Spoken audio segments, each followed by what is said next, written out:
And we're live. Welcome to the Gordox Pub, where everything we make is delightful and well thought out. Oh, that was the other thing I was thinking about. Speaking of thought out, and you can,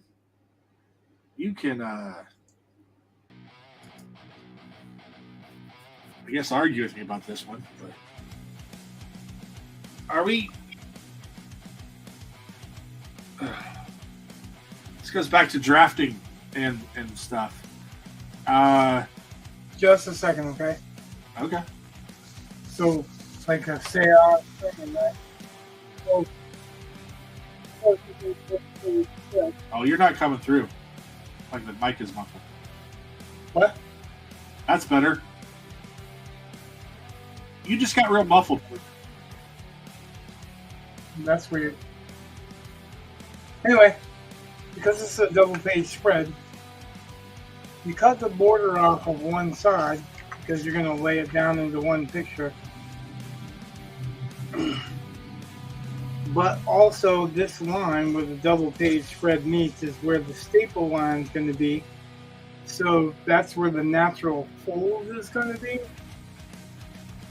So in the planning of the picture, you got to keep that in mind, that that's where it's going to dip in the center. So we don't want to have any word balloons coming across the center, and we want to have as little important information coming across the center as we can.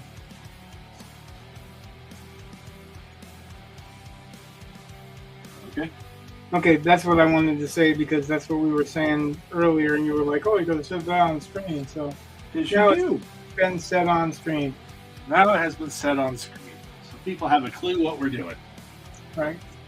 Now I'm going to take some paper tape, artist tape, which is tape that hopefully don't stick to the page too badly, and kind of hold these two together so I can kind of roughly plot out the page. I don't know, I've never done layouts for a double page spread before. I'm treating it like I'm drawing a double page spread, which is probably not the wisest. I haven't learned to be that loose yet. Imagine that, learning to be loose. Yeah. But it makes sense.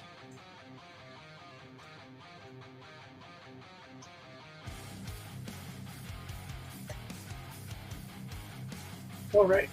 So, Brett, then, sorry for interrupting, but I needed to get that out before I forgot it. That's fine. That way I can work while we... Yeah. Makes perfect sense. So, we're both kind of, versed in the whole writing process and whatnot, and or at least in our process. But the general writing process that, you can do more than one draft and that kind of thing. How fluid are you on the like? You're just doing layouts right now, right? So we'll have. Okay. So like all the layouts will be. If we get done with the layouts, and then we decide, all right, this panel needs to move or whatever, we can still do that, can't we? Yeah. We have to write the first time. Layouts. I can just do another layout. So the layout is basically a game plan, right? To see if it's working actually. Okay. Like the other ones that we did, like I took them a little bit further. I'm sure a lot further than you need to for layouts, but I'm still trying to get used to the command of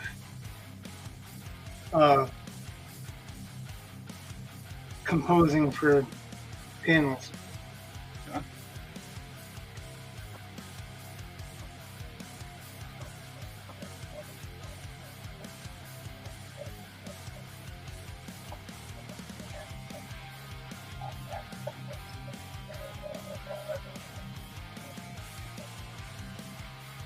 Now, oddly, This character is supposed to be shorter than the other characters. He's just bulkier.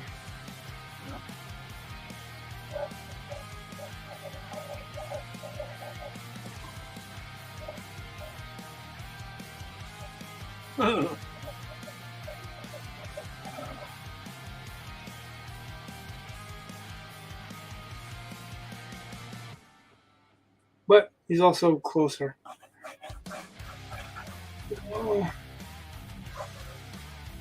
And they have two other figures here.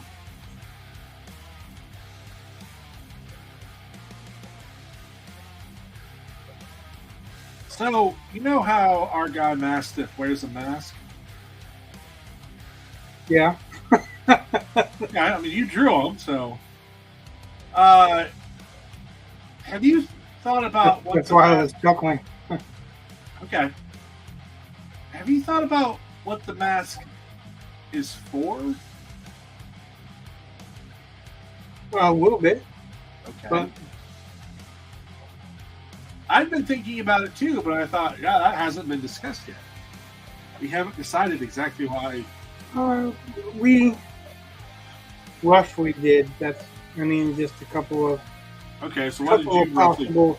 Couple of possible usages is that it's like a gas mask or rebreather for atmospheric things. But What if it also helps analyze data? You know, instead of having to send something off, you know, like, you know how dogs can smell things and whatnot, then... well, yeah, I thought that was kind of the point to calling him Mastiff. Well, okay, but I'm just saying, well, I could... Because he would there have, could be all kinds of reasons, but yeah, he that's would kind have of better hearing, better smell, better. Yeah, but what if a lot of that's from the mask, or at least some of that's from the mask? The It technology. could be aspect. enhanced from the mask. Yeah, no, you know.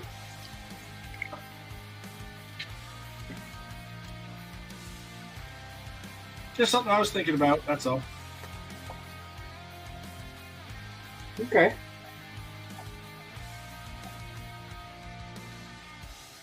So I thought kind of part of the reason he wears the mask is kind of why Batman wears his mask. Oh, I Which wasn't is sure not if so you- much to disguise himself as to drive fear in the heart of bad guys, right? Okay.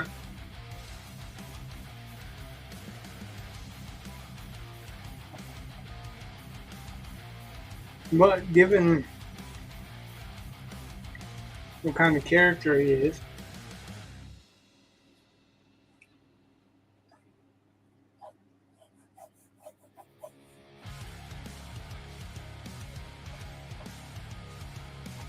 this is interesting drawing over a split that's loose, you know.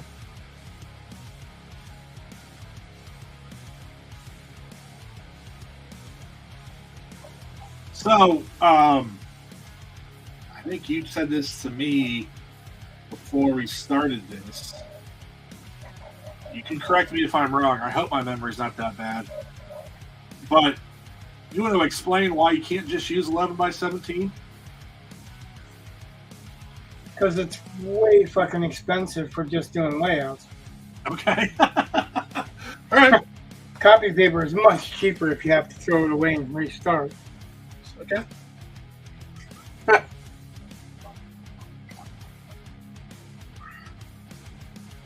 Actually, that was a tidbit that I learned from the pros when David Finch first started with Image Studios. He was drawing on 11 by 17, and Jim Lee came by and basically took it away from him and and gave him some copy paper, and he's like, "You can do your layouts on this cheap ass paper because they're not gonna see the final of that, you know." Like, this other paper costs pretty good money, and I think mine costs like $27 a pad or something like that. Oh, okay.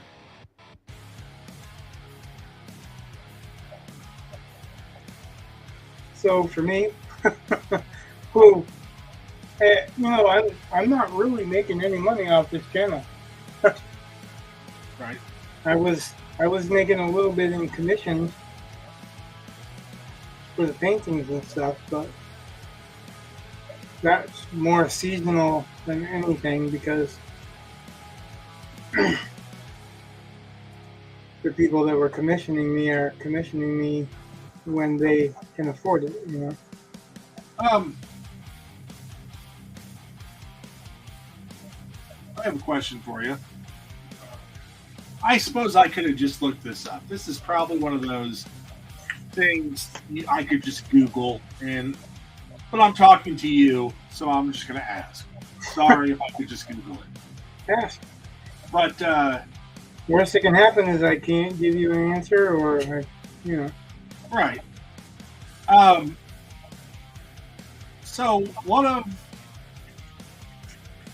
my wife's high school friends shared somebody else that went to our high school, but I don't remember this guy, and that's not super odd, but if he wasn't in my grade, I probably didn't know him.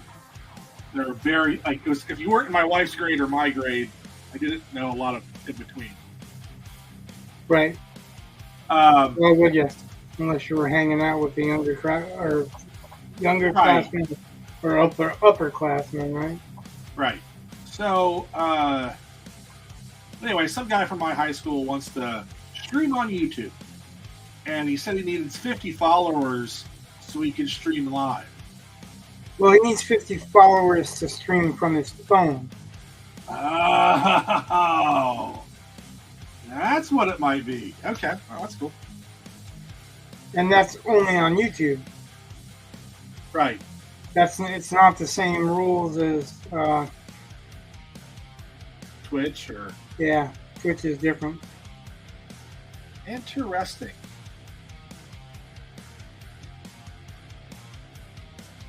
Well, whatever. I mean, I was like, sure, whatever. I don't care. Well, you asked. Bad. It was hard to find the guy's channel, which I'll be nice and I'll say it once I make sure I have the right thing. Because I don't want to get it wrong. That'd be kind of embarrassing. But his last name is Carr, Karr, and when I tried to search on YouTube, it automatically changed it to CAR, and it just wasn't finding his channel. So it's one of those things that just didn't make sense. Is the channel name his name? No. My channel's name is not my name. Yeah. Although it started off to be my name, so. Well, yes, I don't know, because well, his name is Michael Carr, and I guess that's.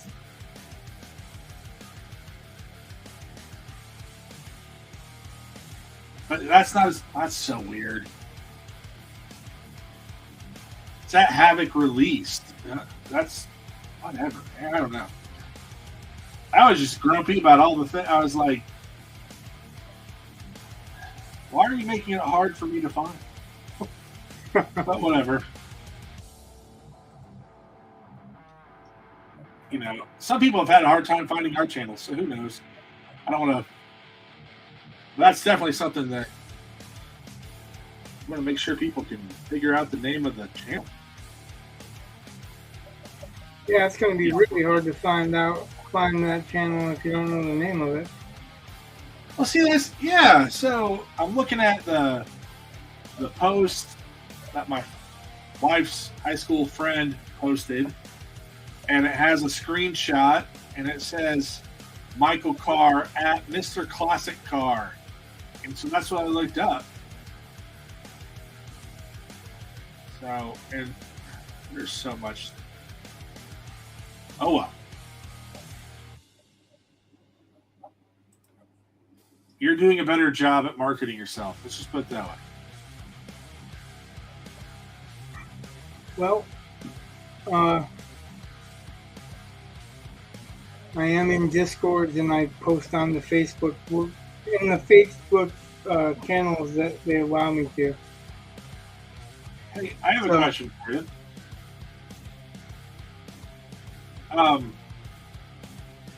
Do you know what the girl book is? The what? The girl book.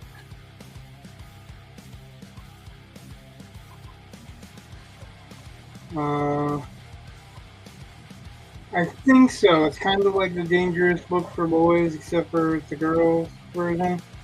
I don't know. I don't think so.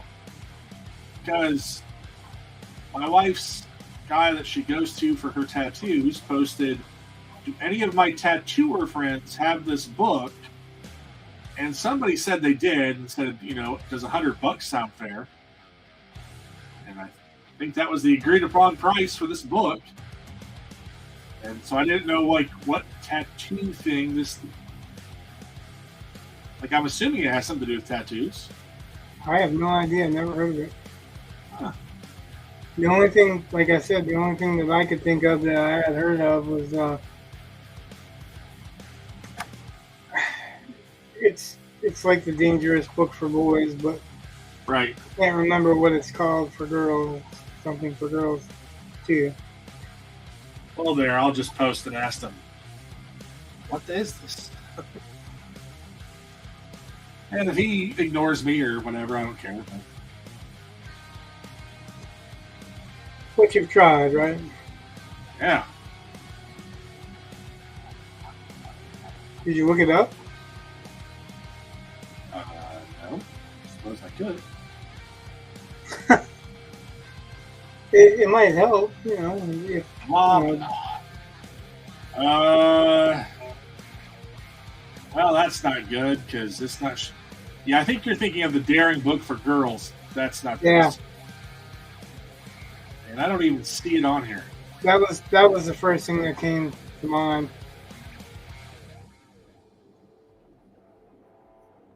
Yeah, I'm several. And that was straight up exactly what it was, the girl book. And I ain't seeing nothing.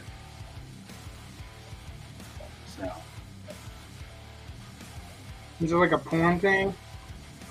God, knowing this guy, it could be. So who knows? But again, it was the tattooers.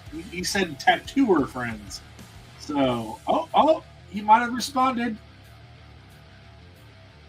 It is a flash book of ladies' faces. Oh.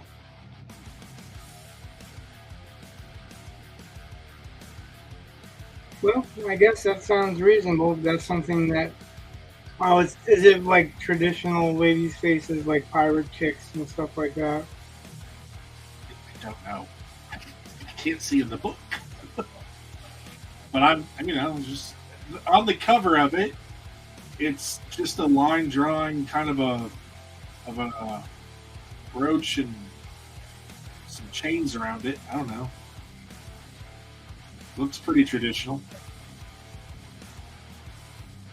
Yeah, I'm not a fan of traditional. So that wouldn't be something that I was looking into. Is it like a Ed Hardy book or something? Or Sailor Jerry? It just says the girl book. That is literally it.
Oh, that's on your end.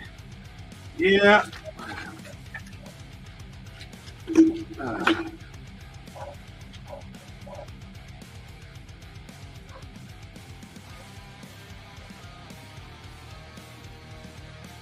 I'm just glad my dog isn't one to howl at sirens because we get more than a few ambulance rides by here. And the dog's interested, but she doesn't howl. So I'm like, good dog.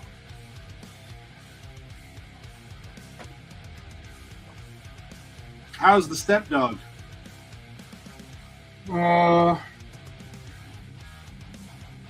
Annoying.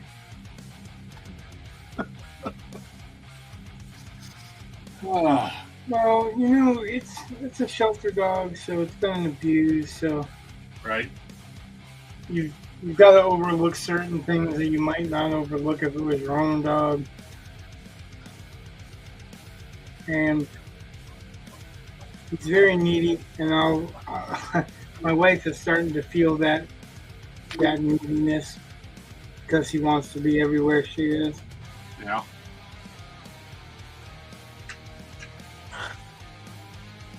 When we first brought Biscuits home, the dog, in case anyone's wondering, it was kind of weird because she had this weird habit of trying to hump your leg. And I'm like, dog, you don't even have the equipment. Like, I don't know what your deal is, but I was like, did we get a gay dog? Like, I was just... A friend of mine told me that it's an attempt to assert dominance. I just kind of chuckled. I was like, okay. But the dog has stopped doing it. And we never had to like beat her or anything. You just like, no, stop doing that. You know. Took her about a weekend and then she figured it out. That was not gonna fly. But yeah, I've never seen a female dog try to hump your leg. Or anyone's leg, to be honest. I've still never seen a female dog try to hump your leg. Nope. You wouldn't see that for very long either way. You tried to hump my leg, I'd kick it. Nah. I have my own way of asserting dominance. Yeah.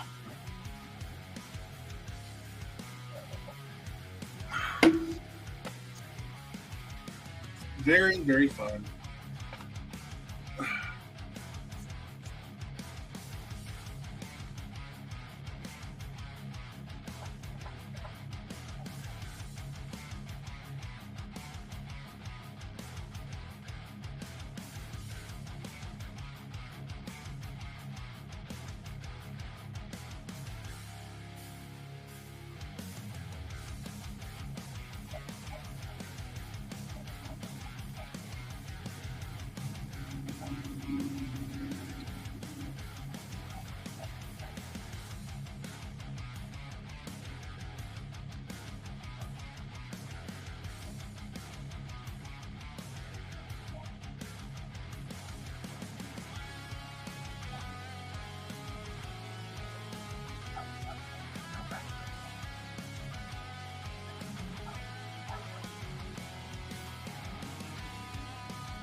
What?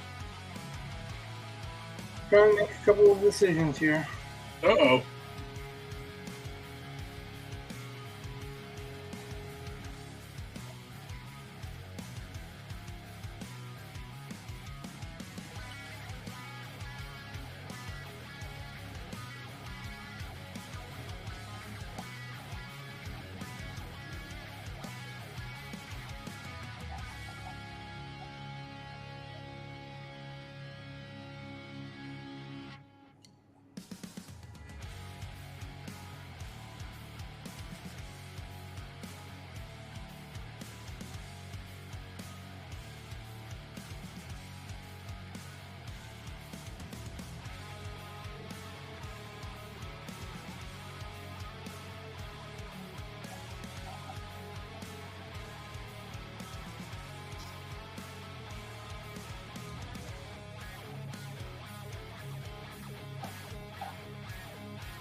Speaking of the stepdog. Ah, the arrival of the stepdog, huh?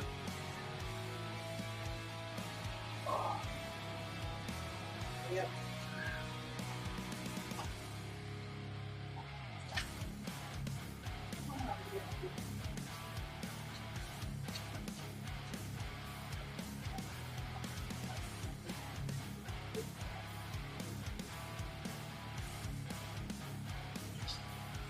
Oh.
You want to hear an interesting anthology that pays 8 cents a word? And their submission period is going to open up June 12th. This one's neat. It's called the Intergalactic Rejects. And it's from a calendar. It's a Calendar of Fools anthology. But anyway,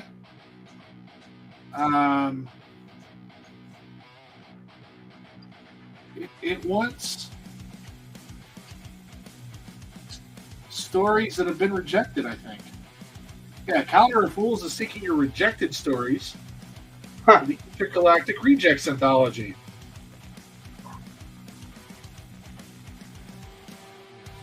But at 8 cents a word, and word range is 5,000 max.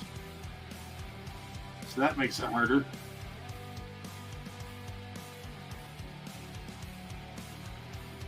Yeah, a little bit.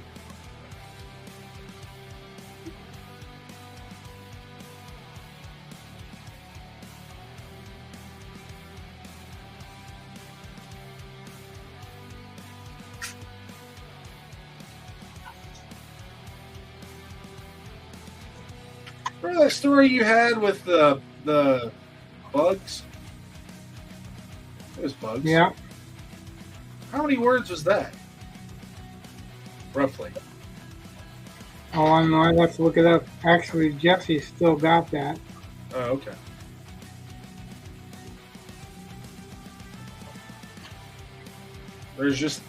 There's a publication, pays 5 cents a word. The Earth bleeds at night, and it's will be a collection of authors presenting their own take on this theme. We are looking for all types of horror. The writers are welcome to interpret the theme broadly. And submission hint is take the theme Earth and write an eco horror. Go fully body horror and run with the bleeds, or use the word night and give us nighttime stalkers, your dark dwelling monsters. Do whatever you wish with the title. I just thought, that bug one might work.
I'll be right back.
And I've returned. Whew.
So, can I ask you a question about the novel you're writing, or the one that you're co-writing? I guess.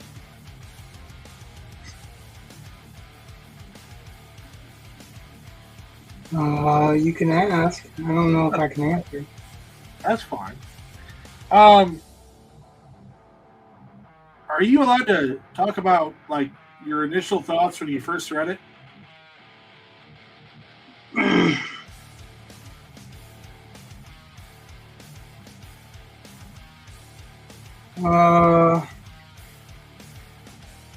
In what way? Okay, well, I guess just ask the question because it's a lot easier to tell whether or not I'll be able to answer it when I hear it. Well, you started working with the co-writer because you gave him some tips on the prose, and right, like yes. And was it? I guess what I'm getting at is, would you say there was a problem with narrative distance?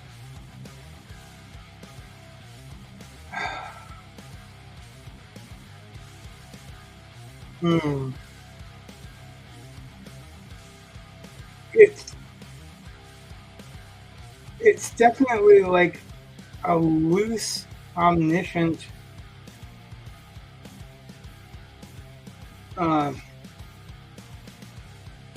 yeah, it's definitely like a loose, omniscient, it's almost like an outline. Okay. I mean, now when I say outline, I don't mean like heading A, B, C, that kind of outline. I mean like almost synopsis type outline. Okay. It is, yeah. Narrative distance is definitely an issue. I was just so like I'm reading it, and part of me it's really hard to explain without actually giving stuff away or reading prose to you so that you know what I'm talking about, right? Okay. But you don't have to. No, I mean, I kind of want to, because it kind of takes something off of me as I release this stuff, Okay. Long and the short of it. So part of it's written very much like a cartoon. It's like an episode of a cartoon where I'm reading a cartoon script and I'm not reading a cartoon detail. You know what I mean? I'm not reading detail, and I'm reading what happens. And the only places there's detail is when it's over the top detail. Yeah. Like a lake of emeralds and gems and, naming all kinds of stuff where pretty much this whole land is semi-precious, precious stones or, gold, silver, that kind of thing. Yep. It's very, very reminiscent of the Wizard of Oz, except for the Wizard of Oz didn't have flowers of rubies and grass of jade and stuff like that. And I'm thinking like a 12-year-old boy running through this field would get chopped the fuck up. Yeah. If he slipped and fell, that would be the end of him. Yeah.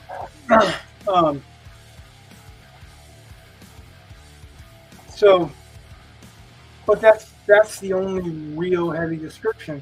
I don't know what the main character is wearing until it becomes relevant. Like, I have no idea when he acquired a blue cloak. Like, I didn't read that part. Either that or it must have happened in like a sentence where it was there and gone. Okay. But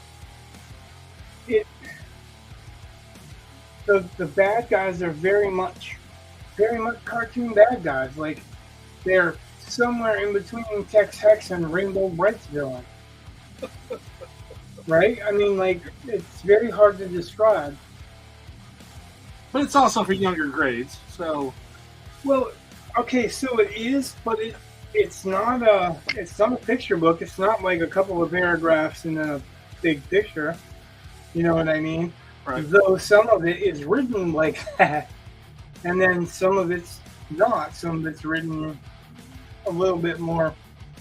Some of the words he uses are out of more of an adult line, and then some of them aren't. So it's really, really weird. Mhm. And I didn't finish reading all the way through it before I started because I was just kind of trying to help him get some characterization going on. And he was looking to make characters that were relatable to women and girls because he had a boy character and kind of a boy character and a grandpa character, but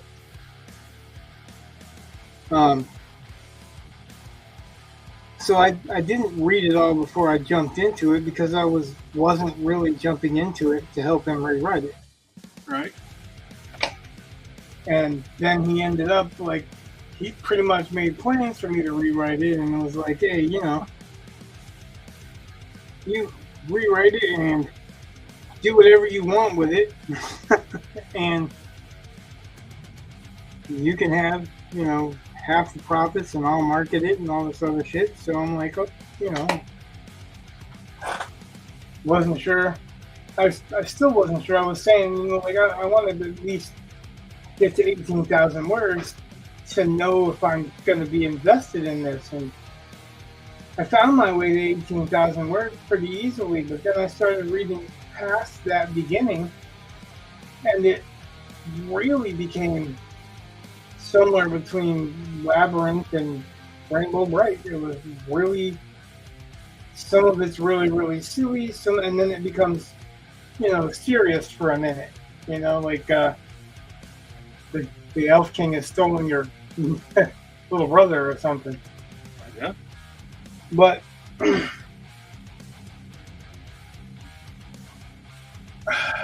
yeah, it's such a hard way to describe it.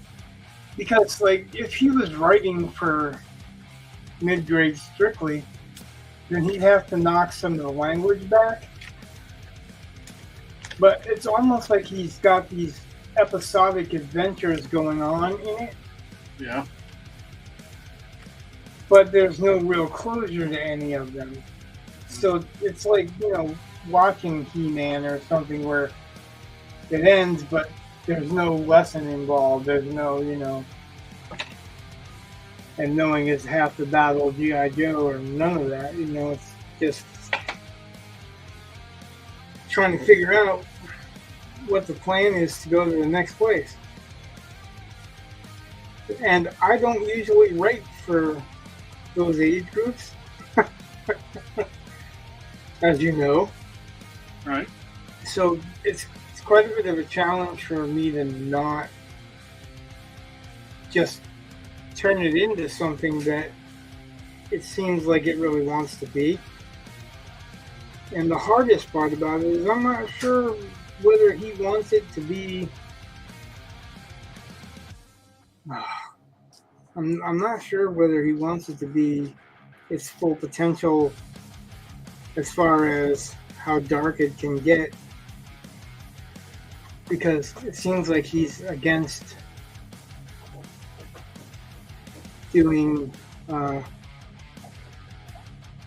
darker themes because he almost wants to keep it more kids themed. And I mentioned something to him today that I don't know if I can keep it there.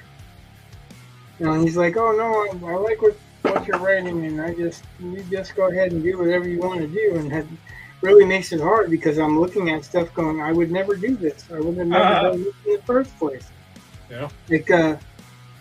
And this is another reason, a good example without actually getting specific, is that when the main character, who is supposed to be a wizard in training, kind of, right, when he needs something magical, it happens.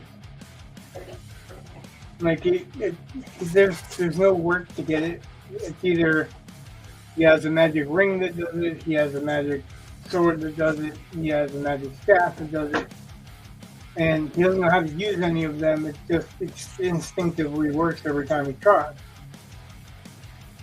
See what I mean? Yeah. And that's really kind of hard because there's nothing really to overcome. I mean, he's got some stuff in there to overcome, but it just doesn't work with that because, like, there's a scene where he's got to rescue these dragons, and the bad guys are pretty much gargoyles, but the gargoyles are literally talking to each other, but they're talking like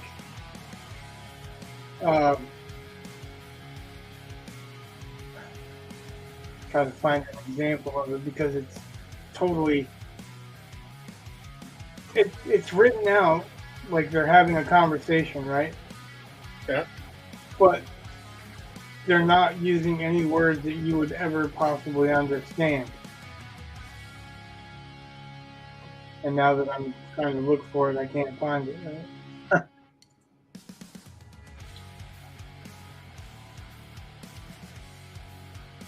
Yeah.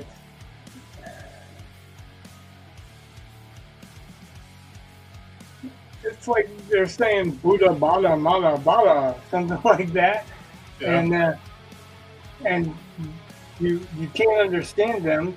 You don't get a clear understanding of what they're trying to say from the context either. But there's this dragon that's telepathically speaking to the main character, and she's telling him what's going on. So it's a lot of wasted space over the gargoyle language. And the language is written out very silly. It's like, I think there's maybe a total of 6 different words. I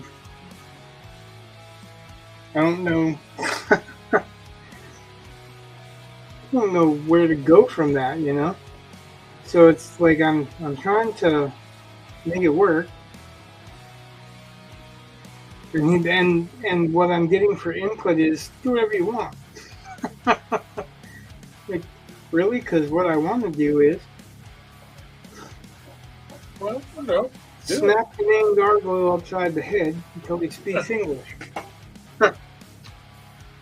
Because it's a fantasy world, and if the dragons are understanding them, then and it's clear that the dragon has to translate. Why isn't the dragon just translating as they're speaking to him, right. Whispering it off to the side? Because there's not a point in time where they go, shut up. So it's kind of weird for me that way. It's really hard to try to work with somebody that their answer to everything is pretty much, I trust you, do what you want. Because I say quite a bit. Because I always tell you. Yeah, right. That's how come we cut so far. Because you're like, just do what you want. He's like the opposite. He has no ownership. Like, he says he worked on this for 6 years. And like, I can't imagine working on any material for 6 years and not having enough investment into it to care if somebody just totally changes it, Like, so I guess I'm not really totally changing it, but I am changing it enough so that it's not exactly what I started with at all. Well, you gotta be able to add yourself to it. So, that makes sense. I was just... He said that he works with so many teams that he's just used to letting them do, letting the team members do what they do best. It's an interesting perspective. It's just, for me, that's like, I'm not accustomed to that at all. I was noticing in my own prose, and I hope I got it out, you guys see it, but I kept thinking, I was like, well, my narrative distance isn't right. And the problem was, I kept saying my main character was noticing things. I mean, I might use different words than notice, marvel, Right. observe, whatever. But he is noticing stuff. And I noticed, I was like, that's creating a bigger distance than just state what he sees. Don't say he sees it. Just state what's there. Right. And I don't know why. Or how he understands it to be, right? Right. But still, it's one of those things where it's like, I don't know, I just recognized it, and I was just thinking about various things, and I see a lot of videos about writing, but I don't really see a whole bunch on narrative distance. And it's one of those things where I think you kind of have to know, like, you have to have an ear for it. Or, I don't even know if you have to have an ear for it necessarily. I'm assuming you can be taught, but it's one of those things where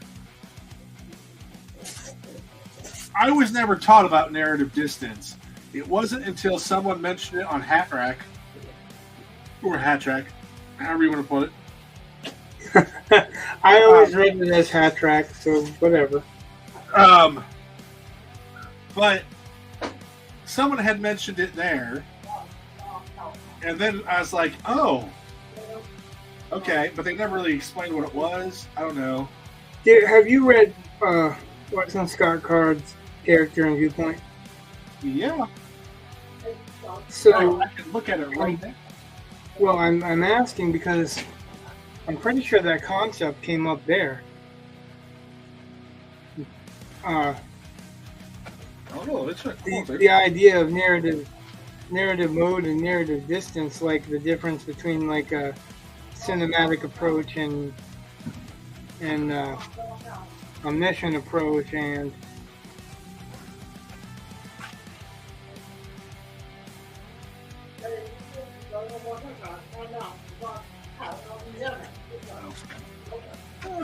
anyway.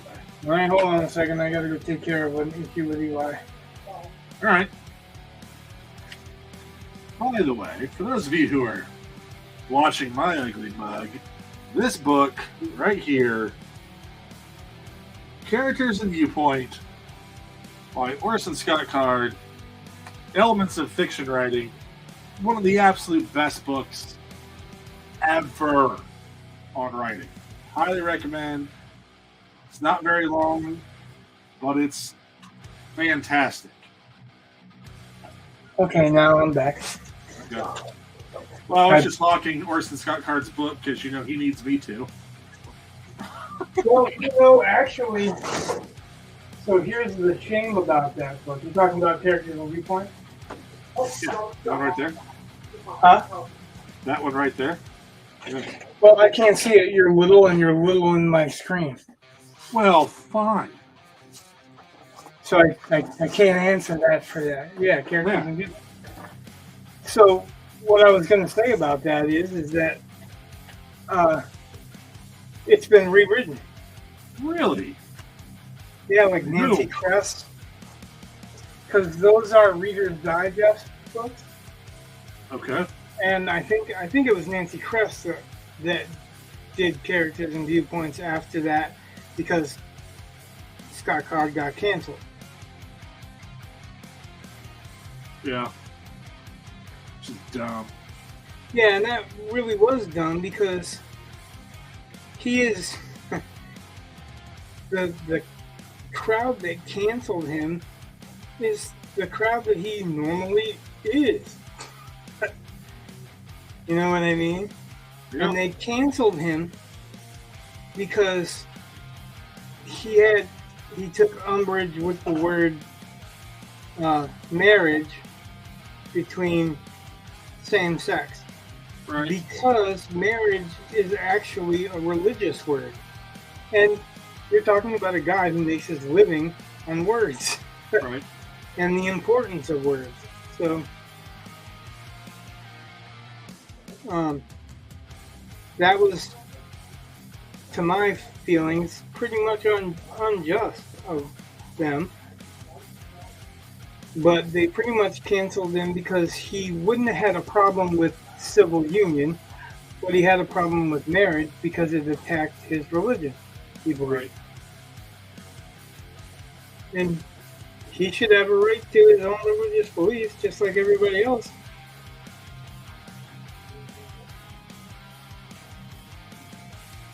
So,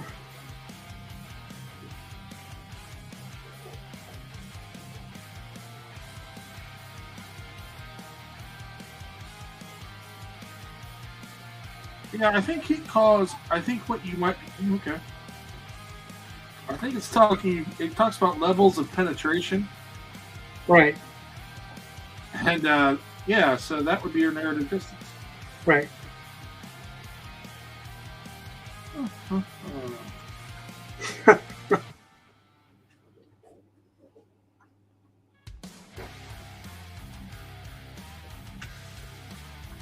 I don't know. It's one of those things where I don't see a lot of videos on narrative distance. And it might be because that's not an easy concept. Like some of the stuff that you see tons of videos on, you're like, well, yeah, duh, everyone knows. But I'm sure somebody doesn't know it, but I do. So, but you see it all the time because, like, well, yeah, it's a relatively simple concept to explain. But narrative distance, I think, is a lot more complicated. I think, I think it was difficult for me for a while to land on the whole narrative mode because people don't understand narrative mode. They just think of it as first person, second person, third person, and they don't know what it's actually called. So when you're talking about narrative distance, it's whether it's first person, second person, third person, tight or loose, close or distant, right? That's the level of penetration.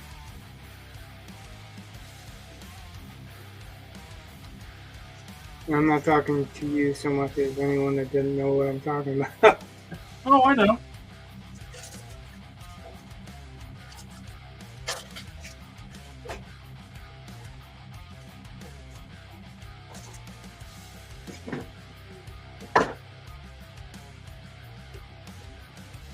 You know what? I wonder.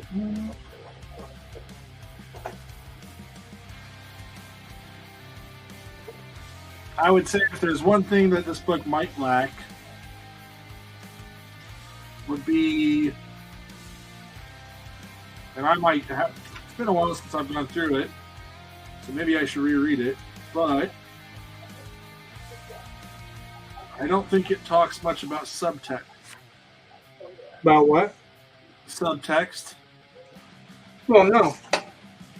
And I think it's really more trying to focus on whether you're telling a story through the viewpoint, who the viewpoint character is, and then how you're doing it through that viewpoint character. So you're right. I think subtext can help define characters. Yeah, but I don't think I don't think he's trying to get complicated. I think he's trying to get less complicated. He's trying to. That's why I called character and viewpoint, because which character is the most vulnerable character, and then that's the viewpoint that you're choosing, right? And then, I guess I'm kind of muddling a little bit, but it's been a while since I've read it too. But I thought it pretty much covered mostly narrative mode and what characters were the stronger characters from which to tell the story.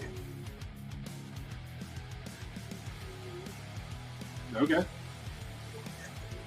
I don't think it was trying to get too much into it, but maybe there's more to it than I read it so long ago, and I've read so many books since then. I was talking on the David Finch fan server in the writing section. I addressed the situation we were talking about last time by saying that advice to write a short story about every normal thing that happens in a person's day or whatever, like even to write short stories is not necessarily great advice, and it could turn somebody off, especially if you're taking away a speculative element, and that's why they're interested in writing in the first place, is because they want to write about a speculative element, right? Right. And that person initially took offense, and I was telling him, it's like I always go back to Brandon Sanderson's prompt. That's how you build your character too. So once you figure out what you're going to do character-wise, how you figure out who your character is what Brandon Sanderson's talking about. They have pasts, they have relationships, they have obligations, they have motivations, and they've got sensibilities. And I listed that instead of short stories and diving down and delving down every little avenue of somebody's fictional milieu. Yeah. It would be, I think, stronger to, find out who that character is. You're going to find out some of the milieu by finding out who that character is, right? Because their pasts take place someplace, and you can't, one of the most difficult things for you to do is outgrow your past, right? Outlive your past. So you either have to live up to what you once were, like Al Bundy, or you have to outlive what you once were, like, the Apostle Paul. That's totally disparate, but gets the idea across, right? You're either trying to live up to your past glories, or you're trying to outlive your past mistakes, which is hard to do when everybody knows who you are and knows where you come from. And that would be the milieu that you grew up in, right? And you get certain sensibilities from your milieu. You're going to value, like, say if you're a Spartan, you're going to value lead. You're not going to value gold at all, because gold is worthless. If you're a desert person, you're going to value water, and you wouldn't be able to understand why people waste water in showers and stuff like that when, it's such a life-giving necessity. And I was explaining that and saying that, and instead of looking at somebody's basically an outline, like telling you who the characters are and telling you they're breaking it down in the Japanese standard, but it's basically the 5-act structure. It's just with Japanese names, right? Okay. And I'm saying, instead of telling them to write short stories and find out who these characters are, because they clearly think they know who those characters are already, like, what we do is generally go for the big three, which comes from Orson Scott Card 2. Yeah. And we've talked about that on here before, but I hadn't talked about it in there. I thought I had, but so I kind of mentioned basically what the big three were. Yeah. And that person who had been talking about doing all that work said, "Oh yeah, number 3 is the best for me." And I'm like, well, every one of them, actually, if you think about it,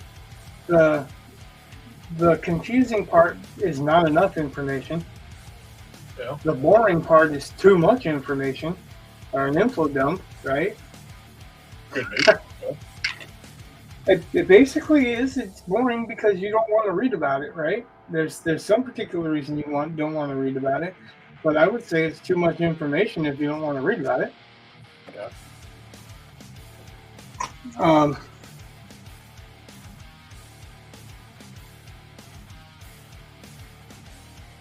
and if it's not believable,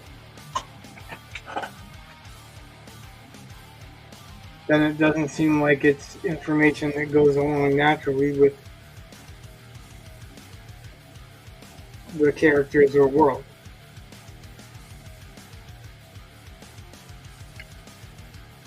But for a beginner, especially, you don't want to tell them things that are going to stop them from writing.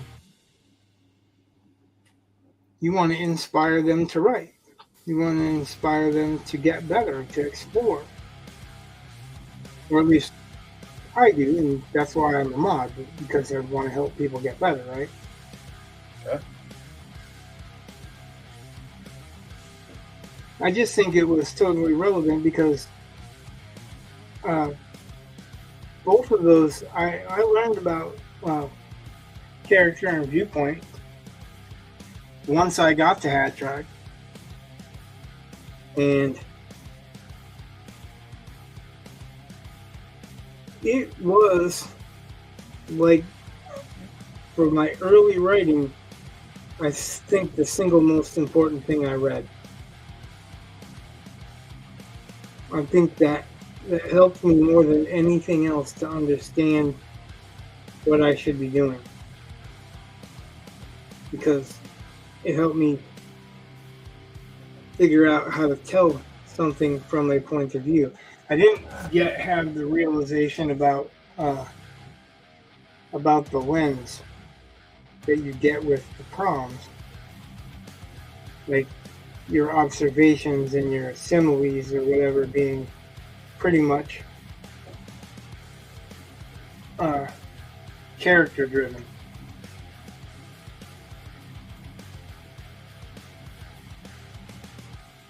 So that and how to write fantasy and science fiction, or how to write science fiction and fantasy. That was the other Orson Scott Card book that was in that series. Yeah. And that was what introduced the mice quotient.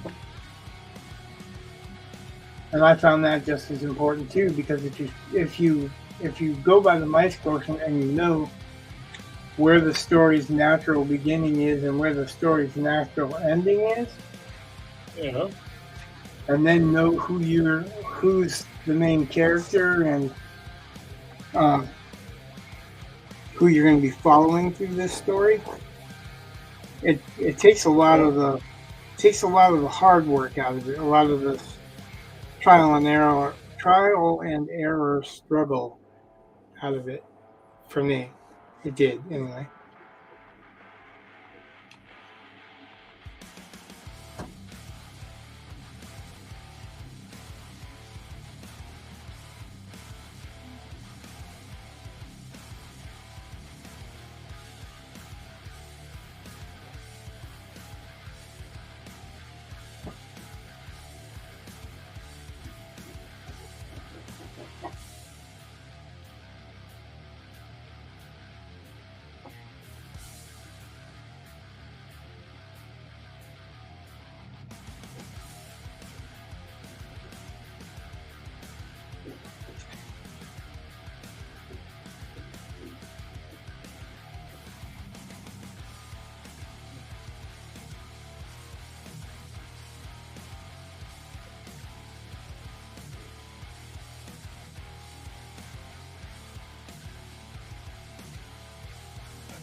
Yeah, those were two of the big ones when I first started.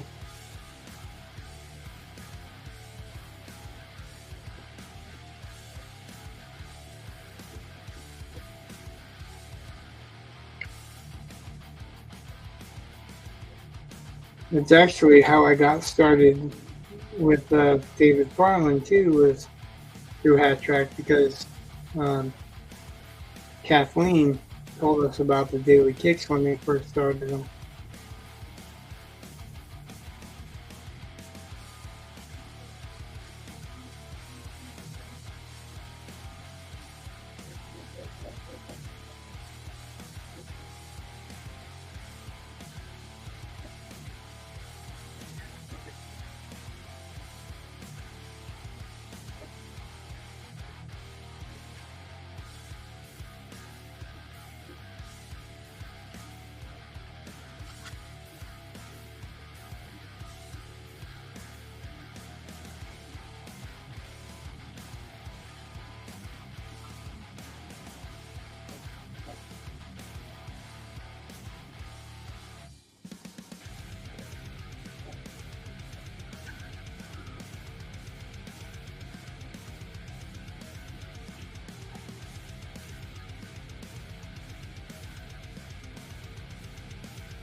Yeah, I went back to Hat Track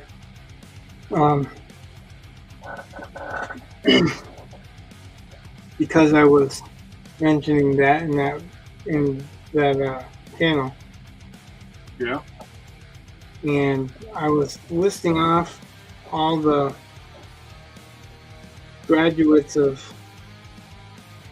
Orson Scott Card's boot camp. Yeah. Because some of them have disavowed him, right? Huh? That's just Okay. Mary Robinette Cole. I mean, it's just. She learned from him, but she jumped right on the bandwagon when they tried to cancel him. Aliette Dog. Same thing.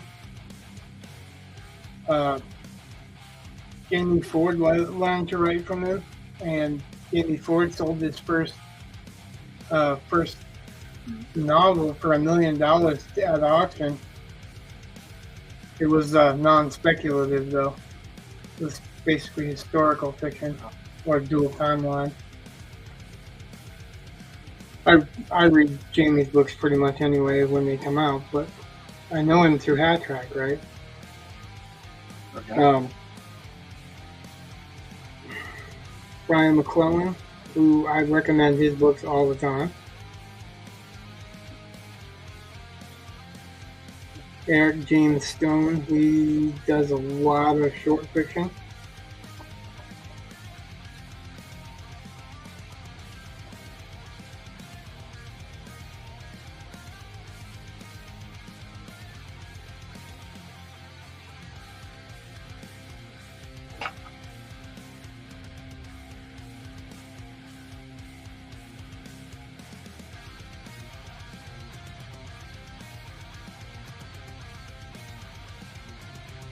Yeah, I didn't realize.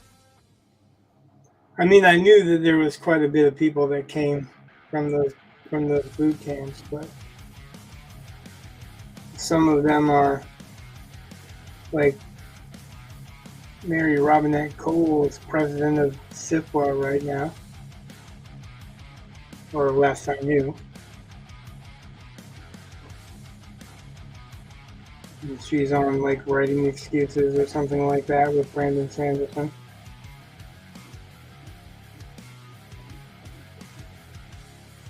And she's a puppeteer with Jim Henson.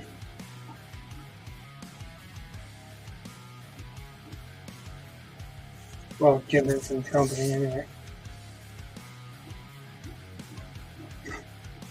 That would be interesting, a puppeteer with Jim Henson.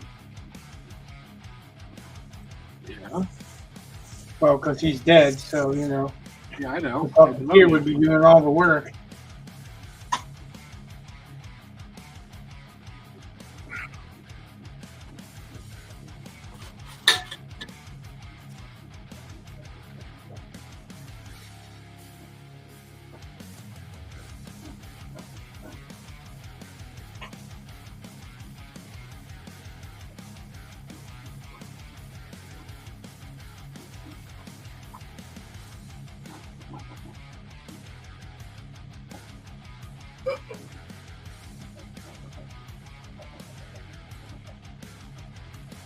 What's up?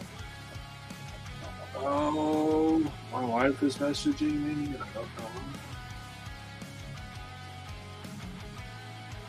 Oh, okay. That's why she was messaging me. Okay.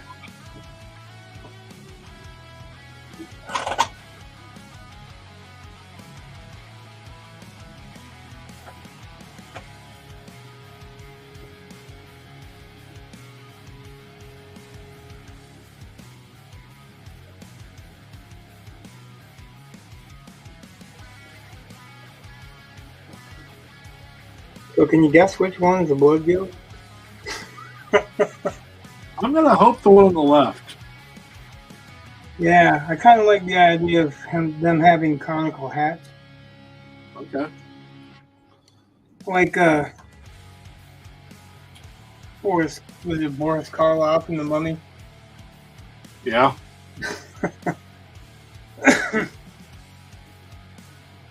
Egyptian hats, Aladdin pants, G shirts.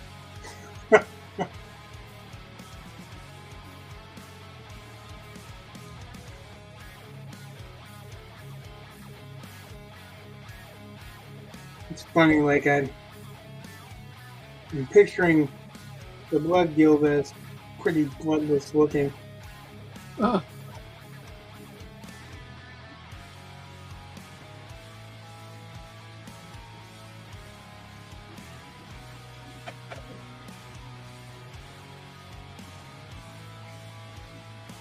You should be proud of me because I'm cartooning the shit out of this deer.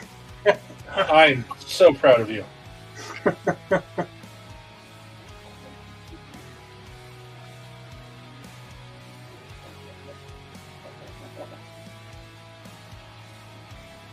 And I think this is armor. I kind of was thinking that. Well, I'm kind of drawing abs, but I'm thinking it would be like Greek and Roman breastplate.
By the way, the background on this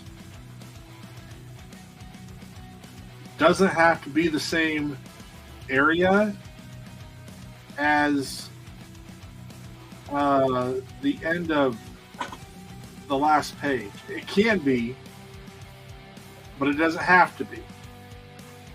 So, I mean, it'll kind of matter in the dialogue, but either way, I can handle it. I'm just letting you know that in case you're. I mean, that's got to be something of your concern, but Well, a little bit, not so much. Like I thought, because the reason I say not so much is because I'm starting across the street, so they would be looking at where he ran into everything, but the end of the last page,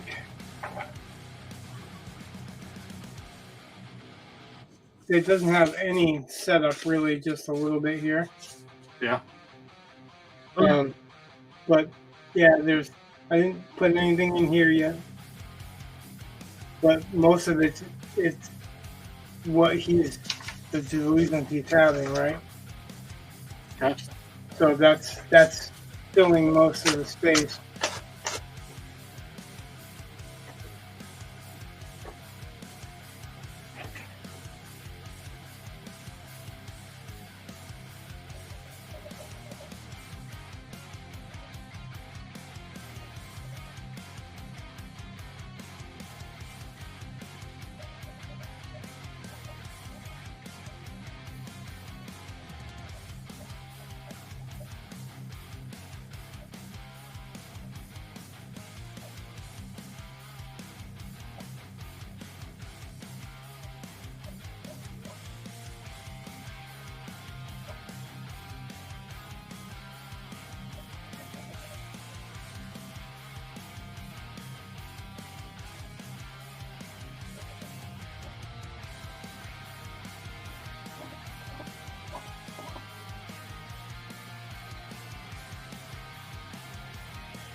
Have you ever seen Psycho? Long time ago, yeah. You ever see the sequel? Well, there's more than one sequel, but you ever seen Psycho 2? Again, a long time ago. I saw it in theaters, and it came out in. Did I see that one in theaters? Oh, I might not. Hold on. Yeah, I did. I think. I'm pretty certain I've seen that one in theaters. Yeah, I did. Which, when you think about the age I was, that might not have been the best movie for me to watch, because I would have been 5. You know, whatever. And I might not have seen that one. I might have been seeing Psycho 3 in theaters. And I've just seen Psycho 2, but I've seen it. But I was watching, or really listening, to Quentin Tarantino talk about that film. And what Tarantino said, it's kind of neat in that I guess the history of it is like, you know how there are certain films that you just kind of think that film was perfect the way it was. That's the end of it. That's all. No more, right? That's just certain film. Like I've never heard of Taxi Part 2. You talking to me, Yeah, I don't actually. I don't think that was that great of a film. Well, I'm just saying there are certain films that. I mean, it's definitely a famous line, but yeah, if you actually watch the movie, it's not really all that great of a movie. But so Tarantino was saying that Psycho was kind of viewed as a film.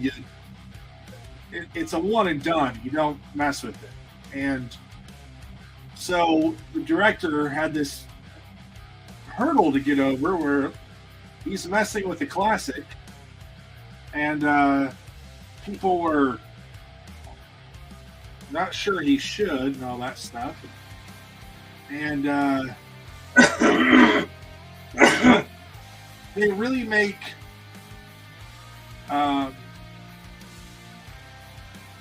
they make Norman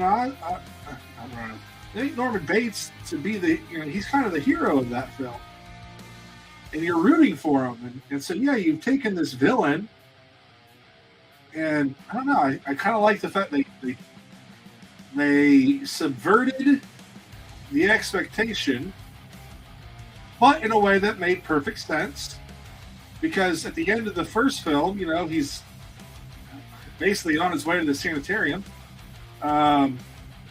So it makes sense that, he could be cured. So it could all just be in his head. Well, just saying that second one, they're trying to make him crazy. So,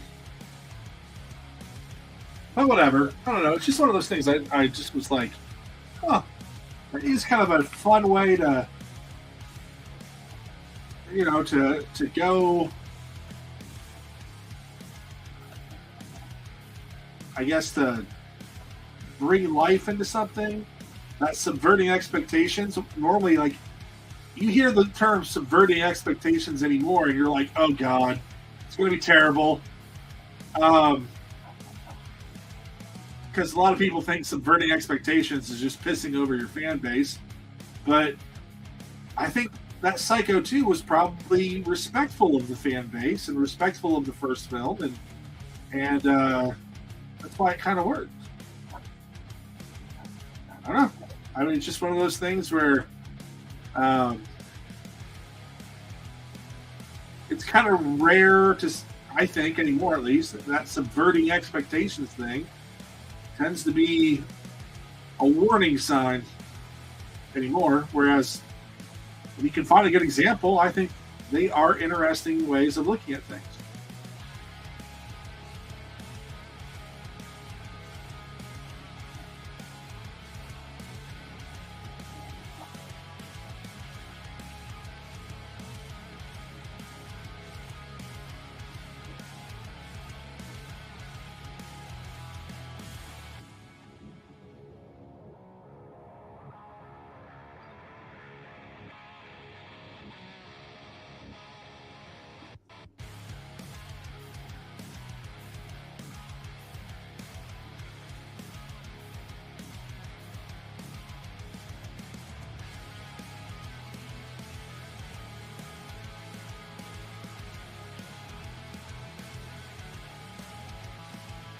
I don't know. I guess it could go either way, really.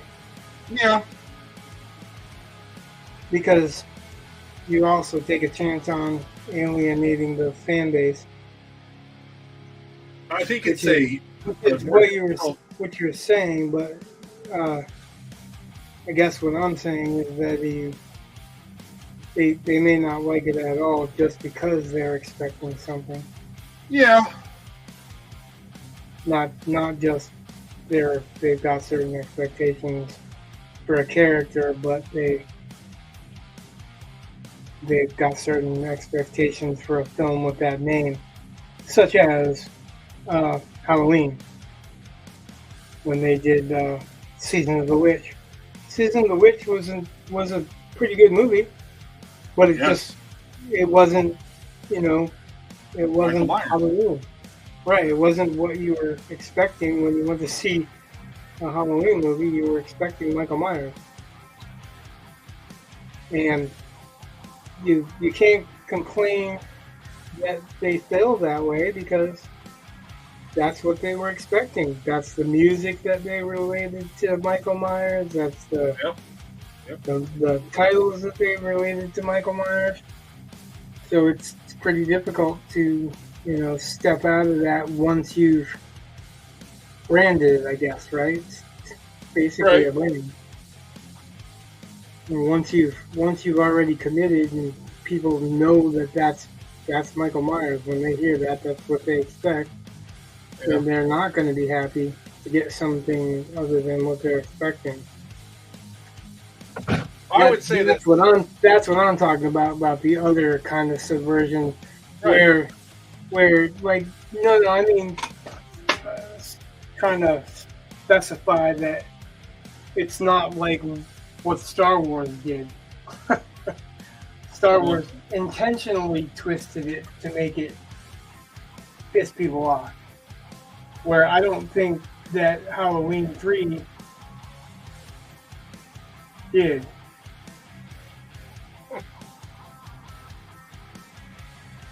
Halloween 3 just, although I've seen an argument against this, but Halloween 3 should have just been Season of the Witch, and I don't know why they insisted on it. I know why. And I've heard, the argument I've heard is that, well, without the title, no one would go to it, or whatever, and I'm like, I think, well, then I have to say, from the people that brought you Halloween 2, if they in fact named it what they named it because they didn't think anyone was going to come to it, they did exactly what everybody's bitching about. They did pull a bait into it because they wanted people to go see the movie. But I think that if they would have just done it on their own merits, they would have still had a crowd. They just wouldn't have had that crowd expecting Michael Myers. What they wanted to do with Halloween, as I understand it, is they wanted it to be a franchise that did just horror films, maybe set around Halloween. And, they didn't want Halloween to be the Michael Myers movie. And so they were trying to break out of that. Because they I agree. They established it in 2 movies. Yeah. And I just think that, you probably could have just made Season of the Witch and say it's from the people that brought you Halloween. Right. And you probably would have been fine. And you could have advertised it as not a Michael Myers story. Right. I think I would like to see Season of the Witch remade, drop the Halloween moniker, and just remake it. Our technology's better, so it could look cooler. You could modernize it a little bit with social media. And you just sell it as that I don't know, like they may not have thought of that they should have thought of. The reason everybody expected Michael Myers is the fucking music. How important is music to horror movies? You expect Jason. Right. But I think they were trying to go for more of a... If you hear that tune, you expect Michael Myers. Right. It's been established. It's kind of like John Williams writing Star Wars music, where each character has their own theme, and when they come into the picture, when they come on screen, their theme folds into whatever's playing. Right. You've established Michael Myers as those particular notes on the piano. You've established that Jason Voorhees is that, because that's pretty much established for every time he shows up in the first couple movies, right? Right. And actually, it starts off with his mom, right? But it's still, people think of Jason Voorhees with it, but it's that branding. It's part of it. Like when you hear the opening notes of the Star Wars suite or the Indiana Jones suite, you don't want to see somebody else. You expect to see the Star Wars figures, or you expect to see Indiana Jones. You don't want to see mud because you're expecting Indiana Jones. Okay. No, it's just that expectation and just that branding thing that I'm talking about that the music helps with, because music is, music's important. I agree. Especially with a horror movie, they talk about that, because music in a horror movie can build up to a tense spot, or it can just cut off, and that makes it super tense. So Yeah.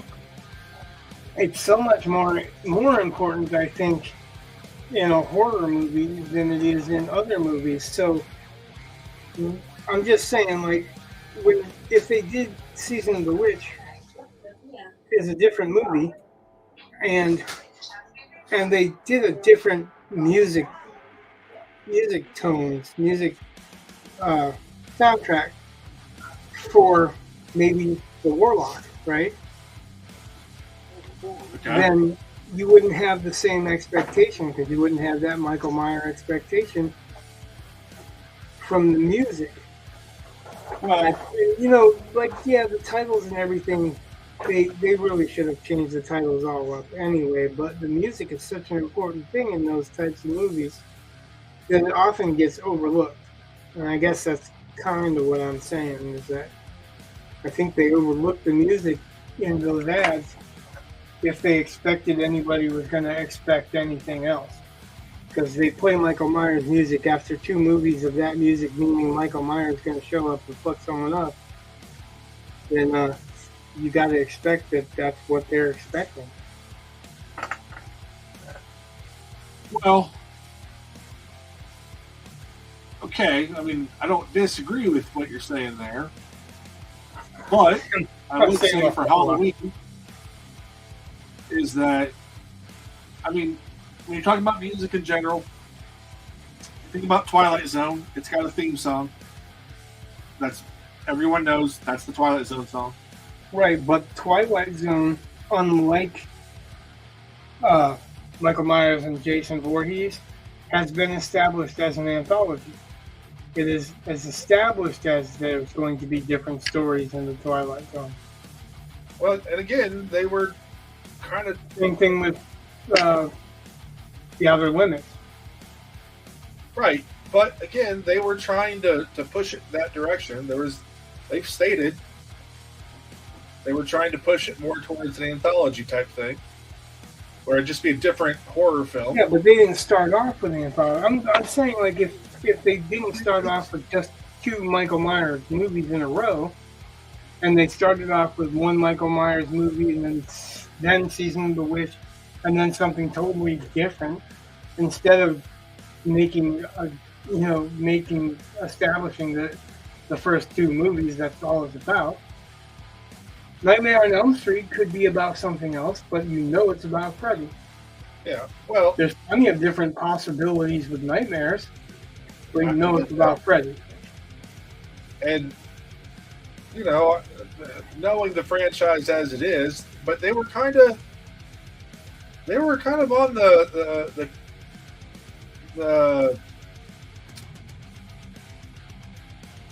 they were on the edge of making slasher films. I mean, Halloween is often considered to be one of the earliest slasher films. Yeah.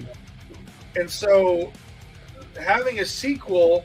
Not disputing that at all. Right, and having a sequel made sense on one hand, but I think it hurt the option of doing the more of an anthology type feel. But I'll also point out in the second film, they started changing his music because they started linking him to Mr. Sandman in the second film. What? Oh yeah, Mr. Sandman, second film, playing all through that thing. Yeah, but that doesn't change the fact that the music that's associated with Michael is still associated with Michael. I agree, it is associated with him, but I'm saying I think there appears to be a push to associate the John Carpenter score with Halloween and Mr. Sandman with Michael Myers. Yeah, it's a little late to do that, and I bet you if you ask. I agree. I'm just saying. I think that might have been intentional because they were going to try to do something which did not work. Although it's a fine film. I'm just saying, like, I bet you if you ask 20 people, 20 out of 20 people were going to say that that music is Michael Myers and not Mr. Sandman. Well, that's because they stopped using it. There have been, I think, more films without it. It's established there already. I mean, hey, it was already there. Like, when I was a kid, I heard those notes. I knew what that meant. Vincent Usan says, "Hey man, it's been a while since I check out the stream." Yeah, Vincent. Hey, welcome, Vincent.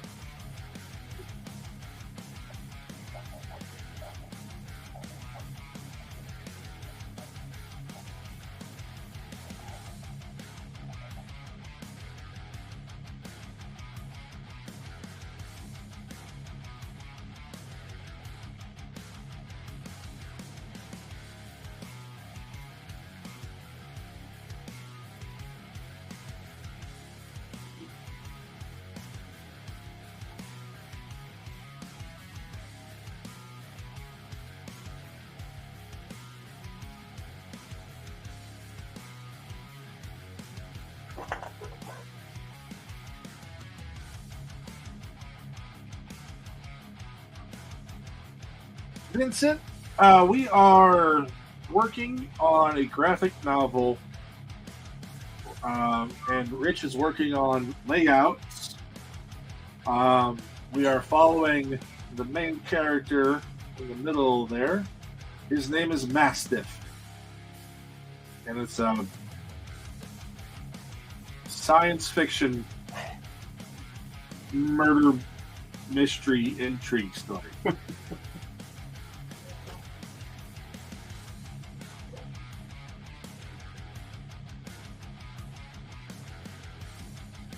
So, in case anyone's wondering,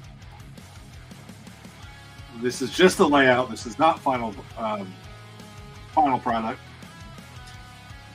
So, Rich is he's trying to loosen up and be, just sketch the layout, not finish the piece. Right. Well, thank you, Vincent. We can't wait for people to read it too.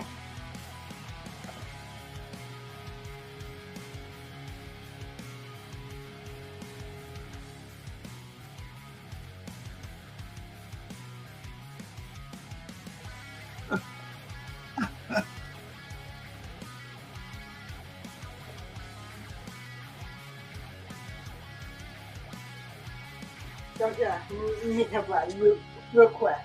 All right. Hi, Mr. E. How are you? Drink water all the time. Drink water. Yes, that's a good idea. Drink water. Don't cheat, right? Damn cheat, right? One. You better not be eating my cheese. Not much, y'all. Damn much cheat. Okay, if you're sharing your cheese, that's fine. Don't share mine. No. You can't do that. Well, I don't like it that much. no. No, so much. No, no good cheese. No. Not so much to give away my cheese, no. Hold on. I'll share my cheese with you. Yeah. Yeah, sometimes. Sometimes. But I don't want you sharing my cheese with him because I want to have some of my cheese. We're on that. Right?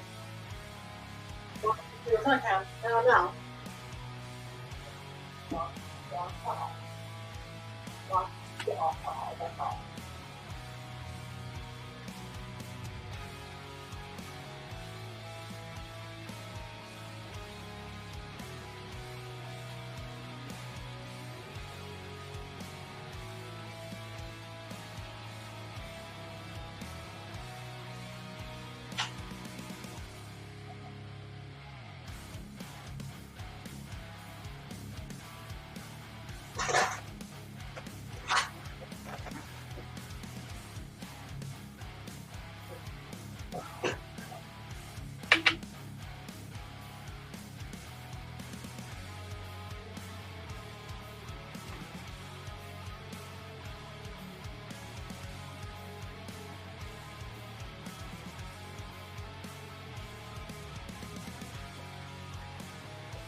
We were at a graduation party earlier today, and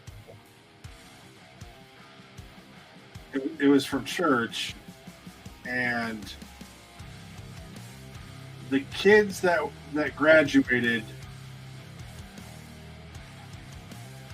are 1 year ahead of my son. And so that's kind of the group of parents that we know best, and all that. Like, we just, it's kind of freaky that our kids are, growing up. And,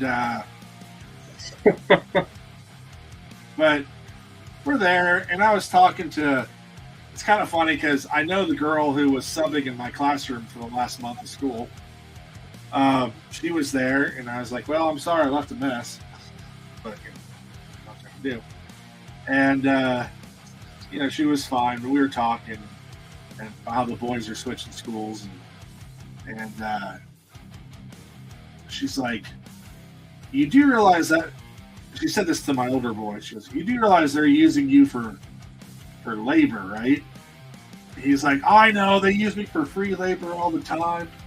And I'm just like, if he has to be some of the most expensive free labor I've ever seen. Yeah, right. So, I was like, I feed you, I house you, I make sure you have your medical care. I buy you all kinds of crap. So how about we do it this way? I will pay you, and then I will deduct all this stuff. Yeah. That's not free. Yeah.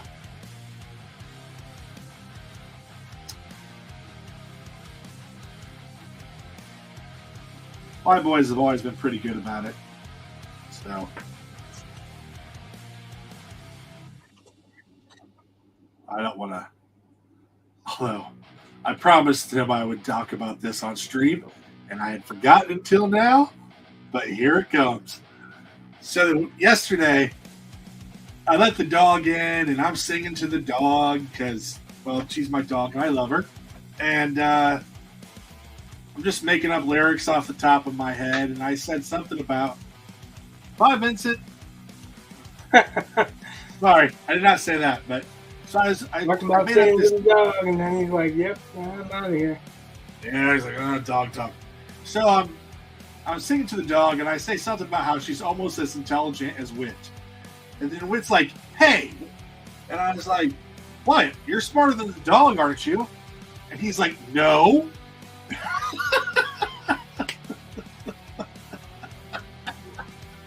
And I just looked at his younger brother. Sure you want to say no? I just looked at his younger brother for a minute. Like, we made eye contact. Like, we're both like, did he really just say no? Then he's like, oh, wait. Shut up. Yeah, that's usually what follows. Yeah. Sure, yeah. Yeah, Oh gosh. I do that with Eli. Sure, you ain't funny.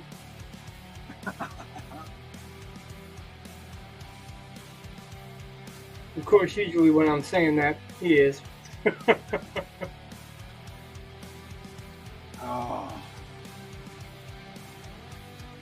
Have you ever read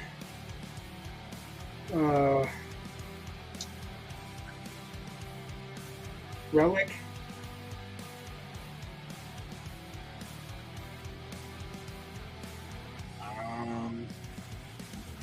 I don't think so. Yeah, there was a movie Relic.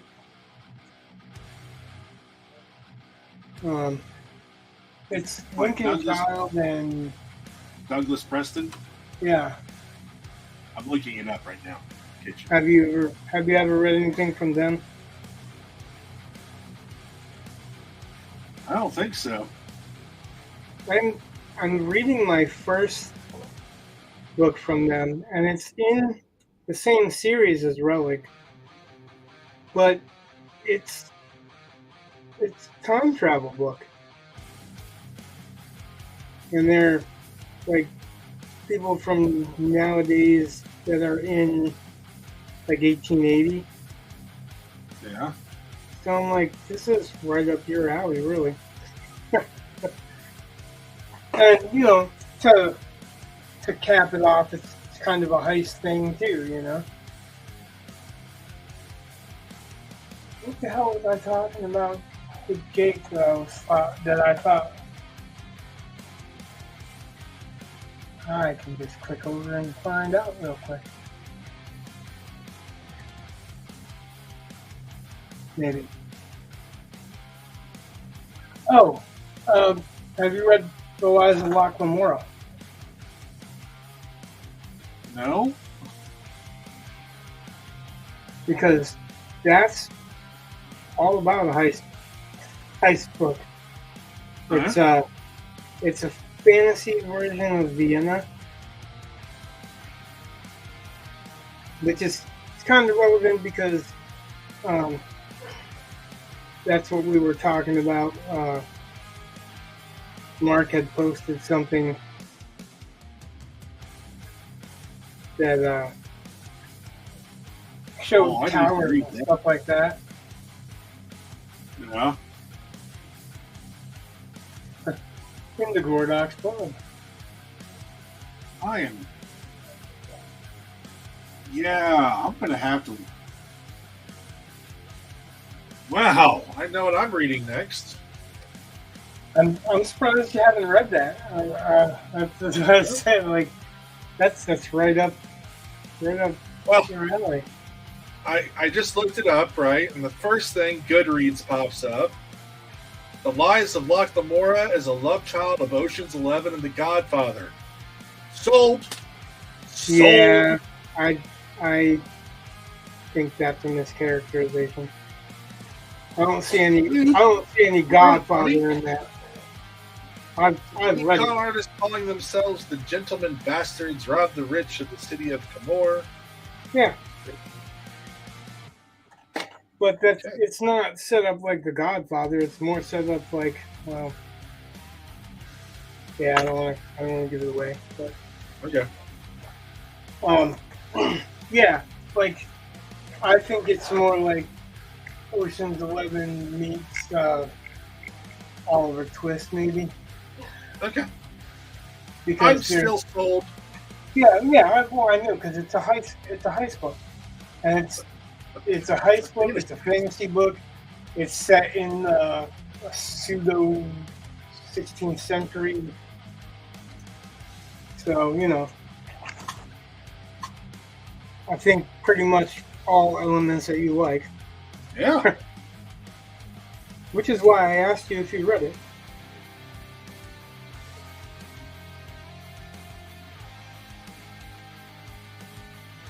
Yeah, I don't think I'd say The Godfather, but I guess maybe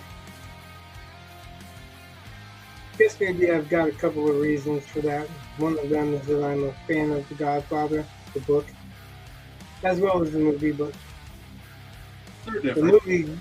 the first and second movie are the book. Right. I really liked the Sicilian too. I loved the book. I liked the movie. The movie actually was like Michael Wincott got his start in that. With Christopher Lambert and John Turturro. And it's good despite it being starring Christopher Lambert.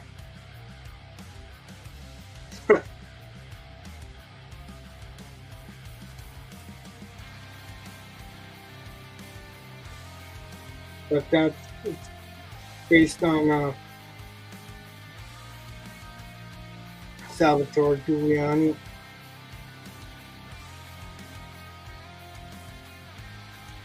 Basically the Robin Hood of Sicily.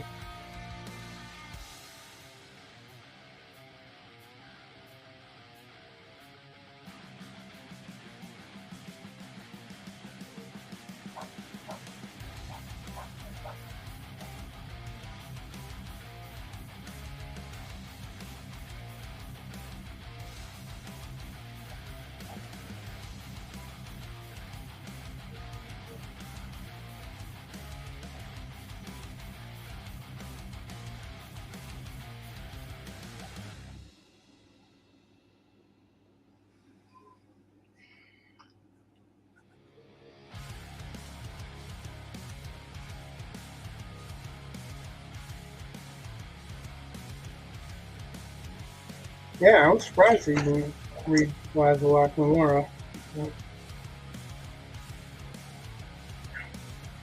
After the show, remind me and I'll tell you something about it. Okay. That's not a giveaway, but something that you might want to keep in mind while you're reading it.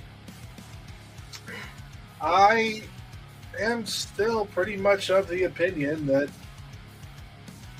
if it's, I don't know, I don't care about spoilers normally. I mean, that's fine if you want to wait. I don't care. Yeah, no, it's not. Okay.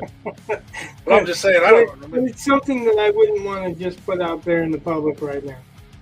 Yeah. You know what? Actually, I can do it the other way too. Oh.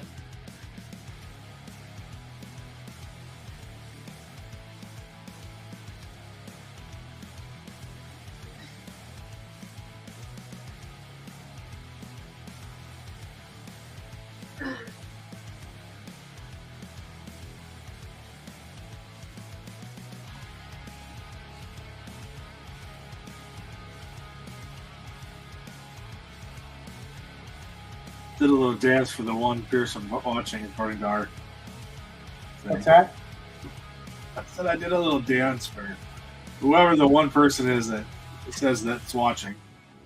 Which there could be more, because normally we find out there were more, but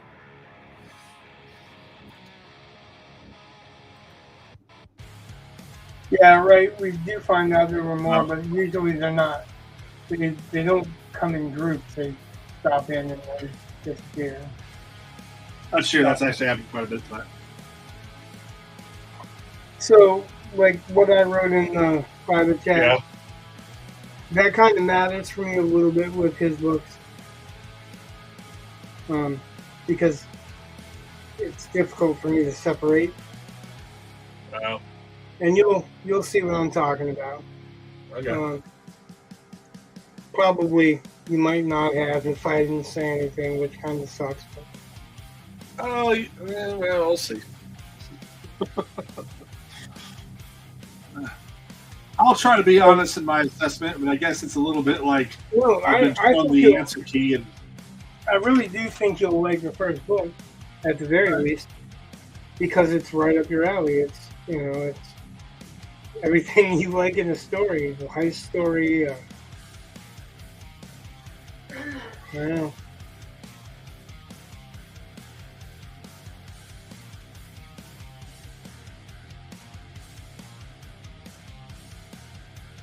that bottom left-hand corner, yeah, I think that page is going to need some dialogue or some exposition. So I don't know how much I'd really fill in there. Well, yeah, it doesn't matter. Like anything I put in here would be expendable anyway. It would be like debris or the floor or maybe a puddle or whatever. But I'm just letting you know. So I was like, you can fill dialogue in here. You can fill dialogue in here. Like not. Well, you can do dialogue. You can do people saying stuff in the crowd or whatever. Because I have kind of got people saying stuff. But you can do a caption box here. But on the bottom of the double page spread, like I was showing you, usually that's the artist, the writer. You know what I mean? That's fine. There's usually a credit bar along the bottom someplace.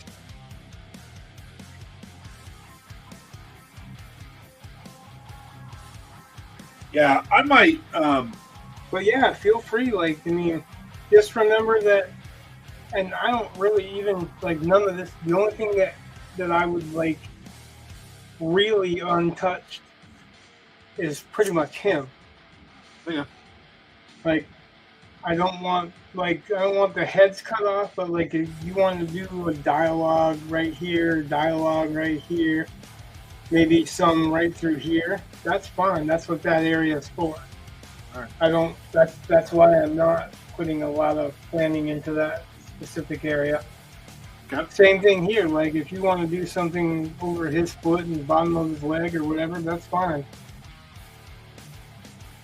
All right. But just mainly you want to keep the main character as in focus as we can, right? Right. And I'm gonna probably I have an idea of what I want this to be, and it's just like dented steel and maybe some rivets and a door for the portal here. But this is all could be anything. It's gonna fade out anyway. Oh yeah. So there's plenty of room everywhere else. What you don't want to do is, and you're not the letterer right now, you're just, considering what you're going to put in, like as far as dialogue. Yeah. I'm sure he needs some dialogue. So like he can have dialogue here or here, you know what I mean? Just you don't want to cover faces and you don't want to cover the main character. Okay. Legs, feet, whatever. Midsection, just don't cover the heads because the heads are.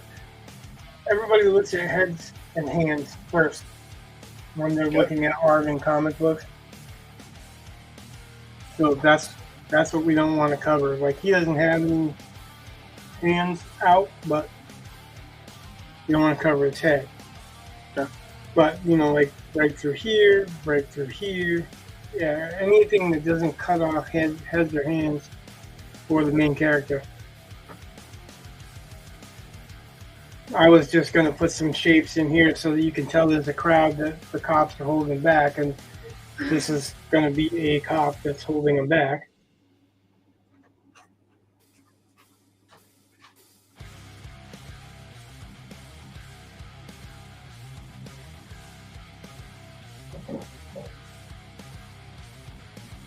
That's pretty much it, right? That's the layout, right? Yeah. I thought maybe I'm put some debris through here just to kind of show some dimensionality.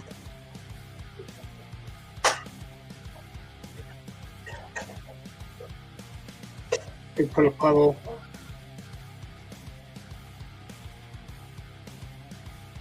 It should be all right because you can cover up parts of puddles anyway, and just give the idea that there's wet stuff around you.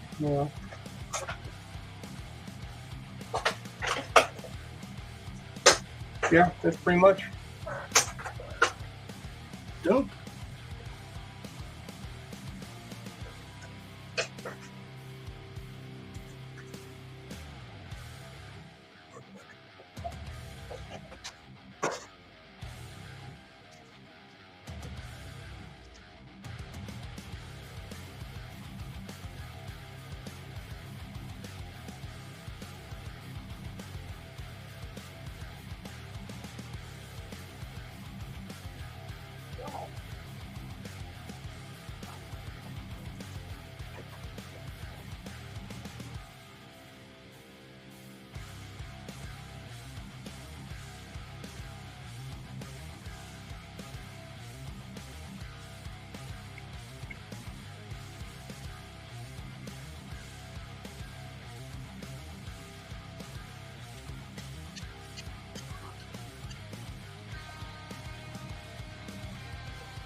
That fun part about that paper being in the middle like that. Yeah, that's going to be fun.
Damn, this is fun.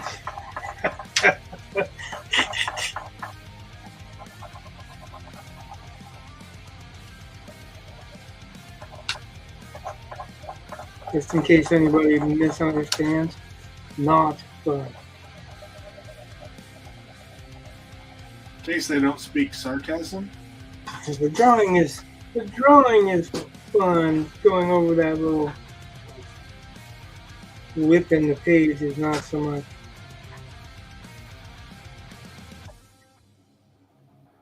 Okay, but when you do the actual final piece,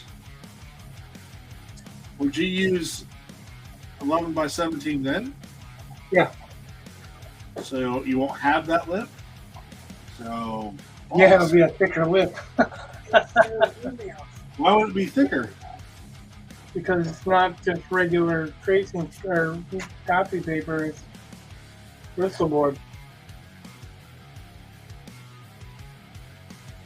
It's still set up the same way. You're cutting one end off and overlapping it.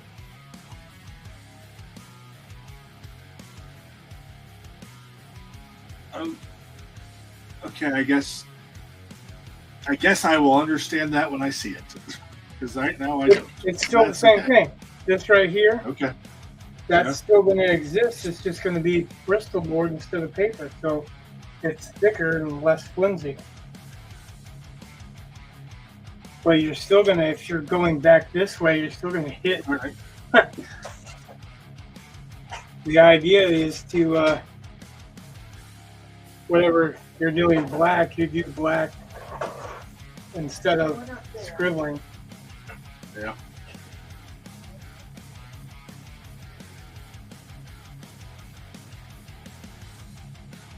I'm scribbling because I want to get a basic layout of how I want it to be.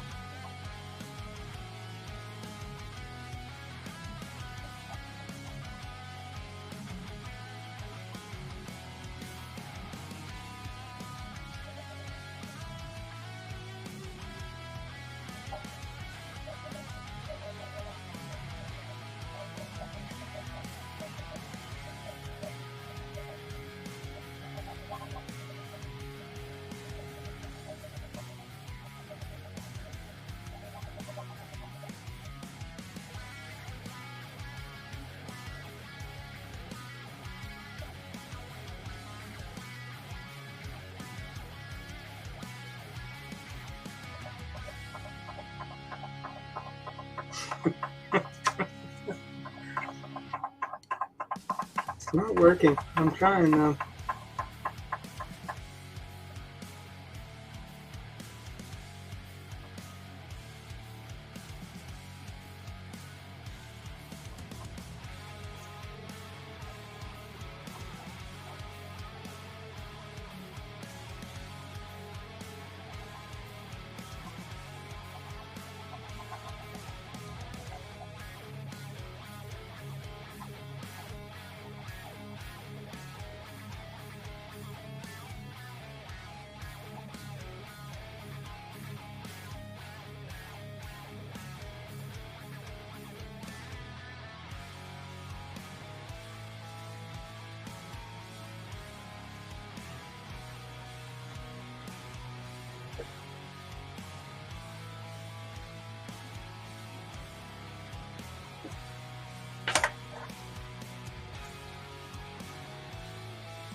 Yeah, that was weird.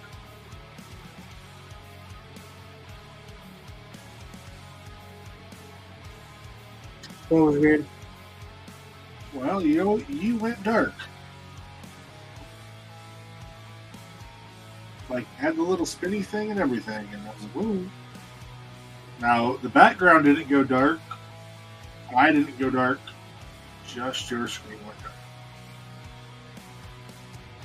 But it's back, working fine. So I don't know what it was. I don't know, but I'm going to guess it's your connection because nothing to do with mine. It's not happening on mine.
Layout.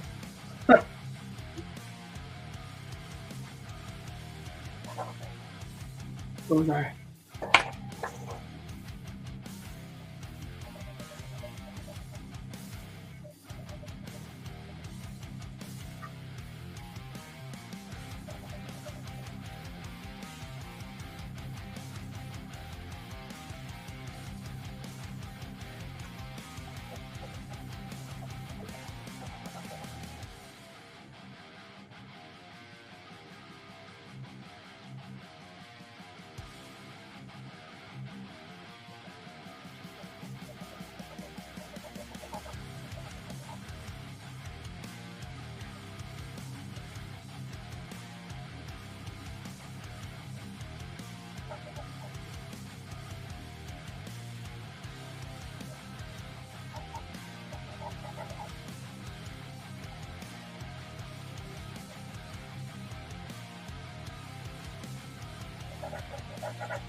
I guess that's good. I'm not doing any more tonight.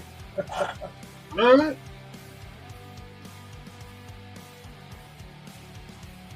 Yeah.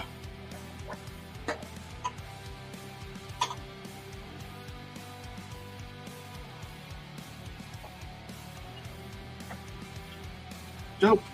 Dope. So no luck finding that book. No, not yet. I'm still looking. I might see if I can get it. There's another. Not yet. But I think I might be reading that other book first. Yeah, you'll find Lives of Locke-Lamora a lot easier. Yeah, I think that might be the next one. And then That there's sounds pretty darn fantastic. There's at least one sequel under Red Skies, which I didn't bother reading. Like the first one was alright, but I moved on. I got a big list of stuff. I guess I'm not as enamored with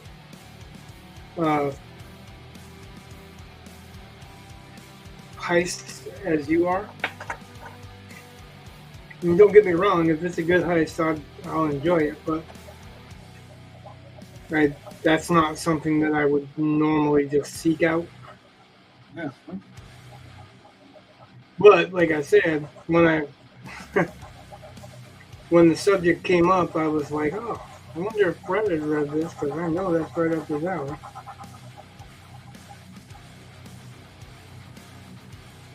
Trying to think of what else it was that we were just talking about too that led to that.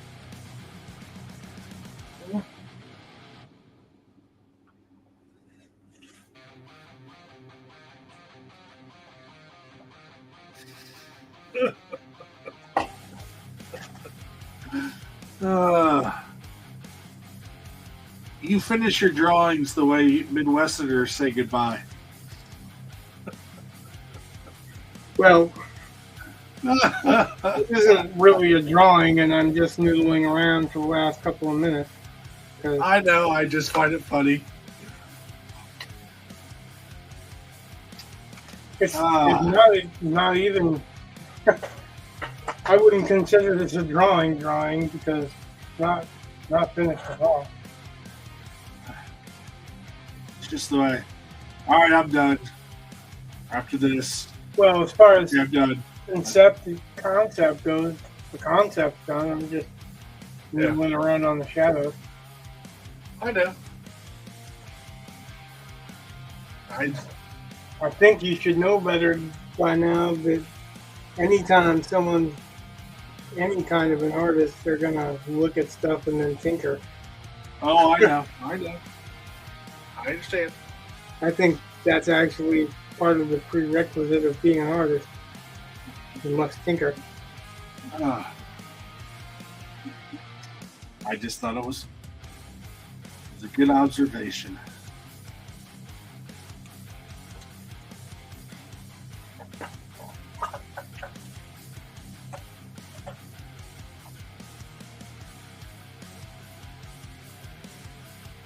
I don't know if they should have guns or not.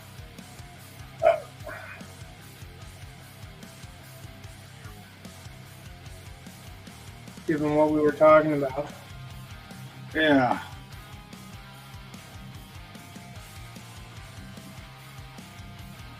I really only put the gun in this picture because I realized about that time that I didn't plan on doing anything with his other hand. Originally, I was going to have it tucked in the pocket of like a duster or something like that. And I was like, yeah, that's probably not what the actual cops are going to look like, right? Okay.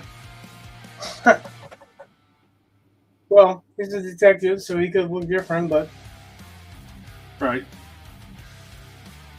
we were talking about it's not a regular police force, it's more of a kind of military police force where they only deploy them in certain areas, right?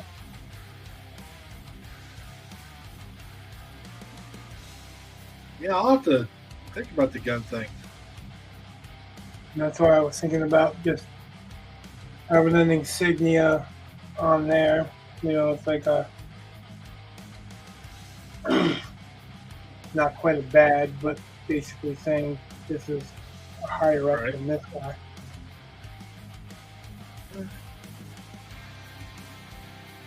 All right. Because they could have like shock batons or whatever. Yeah. Do we want to go with non-lethal? You know, I mean, that's the appearances. We're trying to protect people, right? Right.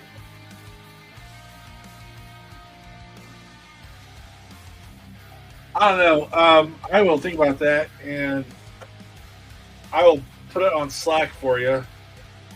I got to figure that out. Something to think about, right? My initial thought is yes, they have guns.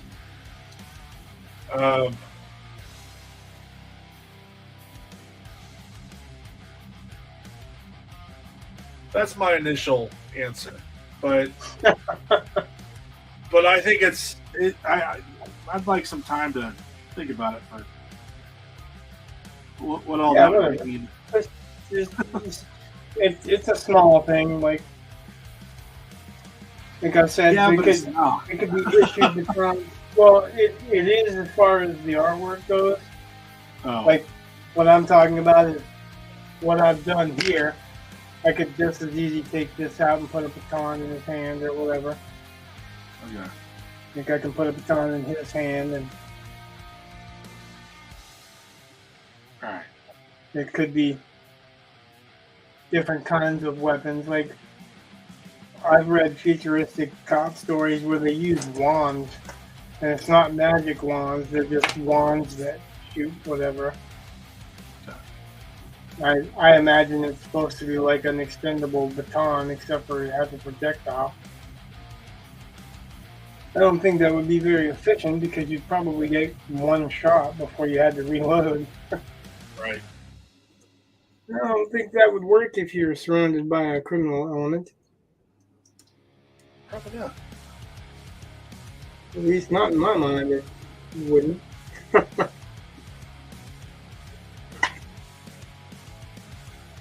So, Well, yeah, it's also. Nope. Well, anyway, okay. No, what were you saying? The gun thing might also be, I don't know, kind of a gimme. They could do it Like like it's in England where they issue it out on certain circumstances. right. I'm saying Or, the availability of ammunition might be one of those things where they've got it when the plot needs them to have it, and they don't have it when the plot says they don't have it. well, have you read, what the hell was that? William Shatner's futuristic series? They had a movie, Tech War. Okay. They, The So- movie or is it a TV show? well, I think it was a miniseries, but it was Okay. based on his book. Okay. But the idea was that, like, the main character was convicted of a crime, so he couldn't carry a regular gun. So what they gave him was a concussion weapon. So he could shoot a concussive force. He could dial it up to certain levels. I thought that was a pretty cool idea Yeah. for non-lethal, you know. Of course, if you turn that concussion up excessively, then it will become lethal. But Yeah. there's a hell of a lot less chance of innocent bystanders getting damaged by it. But yeah, so, you know, things to think about. Yeah. They don't. It doesn't necessarily have to be bullets, projectiles like that. Could be like stun shells or non-lethal ammunition or concussive ammunition or something like that. That sounds reasonable. So, Okay. things to think about, right? Yeah. And yeah, I still have some stuff to think through on that. Because a lot of what you're saying, it opens up possibilities. I'm just thinking about the availability of resources and how that factors in, because that is something I'm Well, kind of right. built into. And that's why I said it could be also a two-issue thing. Right. Like they can be issued for certain situations. Right. I just got to figure out, I think, a framework. It may not show up necessarily on the page, but you and I need to understand it, I think. Right. So that you understand how to design characters. Right. And what they would have. You know, like Right. that's what I was saying about that one is I only put a gun in his hand because I didn't know what the fuck to do with his hand, really. we didn't actually talk about whether or not he'd be armed, and generally a detective's not going to walk around with his sidearm out unless he suspects some kind of danger or she suspects some kind of danger. All right. All right. So, as usual, thank you for watching if you watch. Thanks for liking if you like. Thanks for following if you follow. Thanks for subscribing if you subscribe. Thanks. Comments, Vincent. Yeah. Thanks for somebody showing up and speaking. Thanks for that voodoo that you do. All right. Good night. God bless. Much love. Peace.